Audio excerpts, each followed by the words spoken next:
The Strange Case of Dr. Jekyll and Mr. Hyde is a story written by Robert Louis Stevenson. It's a classic that in some ways appears to be the archetypal shadow story.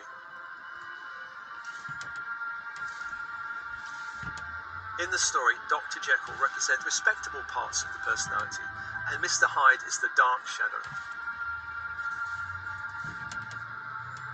In the story, Mr. Hyde begins to take over the personality, and as a result wreaks havoc on his life. This story highlights the fear we have about the dark portions of our shadow. That if we do not keep it suppressed, it will somehow take over our life and destroy or ruin us. And this kind of connection is very Freudian, because Freud believed the unconscious mind was a repository for socially unaccepted ideas, wishes, desires, traumatic memories, painful emotions that needed to be put out of mind by the mechanism of psychological repression.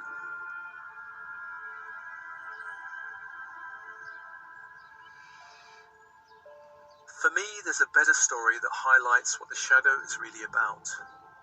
And this story comes from that wonderful book, Embracing Ourselves by Hal and Sidra Stone. I've summarized the story somewhat. Once upon a time, there was a tigress who was about to give birth. One day she was out hunting when she came upon a herd of goats. She gave chase, and even in her condition managed to kill one of them. But the stress of the chase forced her into labor, and she died as she gave birth to a male cub. The goats who ran away returned when they sensed the danger was over. They approached the dead tigress. They discovered the newborn cub and adopted him into their herd. The tiger cub grew up amongst the goats, believing he too was a goat. All went well until one day an older tiger approached the goat herd, attacked and killed one of the goats. The rest of the goats ran away as soon as they saw the old tiger, but our little tiger, who believed he was a goat, saw no reason to run away. Of course, he sensed no danger. Although the old tiger was a veteran of many hunts, he had never in his life been as shocked as he was when he was confronted by this young tiger. He did not know what to make of the tiger, who smelled like a goat, bleated like a goat, and in every other way acted like a goat. The old tiger grabbed the young one by the scruff of the neck, dragged him to a nearby creek, and showed him his reflection in the water. But the younger tiger was unimpressed with his own reflection. It meant nothing to him, and he failed to see his similarity to the old tiger. Frustrated by this lack of comprehension, the older tiger dragged the younger one back to the place where he'd made his kill. He forced the young tiger to take a bite from the dead goat.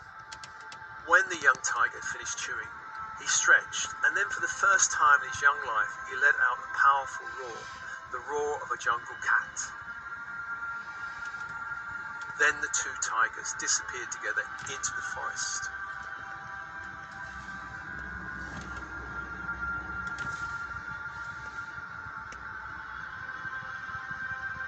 This story highlights the problem where our nature, like that of the young tiger, is raised in a culture or family to think, feel, see and behave like there's something other, like a goat.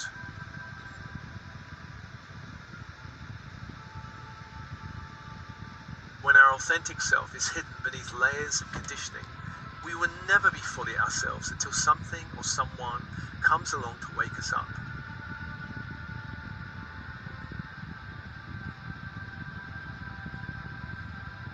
Our shadow selves are not dark, evil or dangerous. They are parts of us that were not welcomed in the reality we were growing up in, and so we learned to ditch them. These parts fled deep into our unconscious minds, where they continued to remain until something shifted that allowed them to reintegrate with the personality.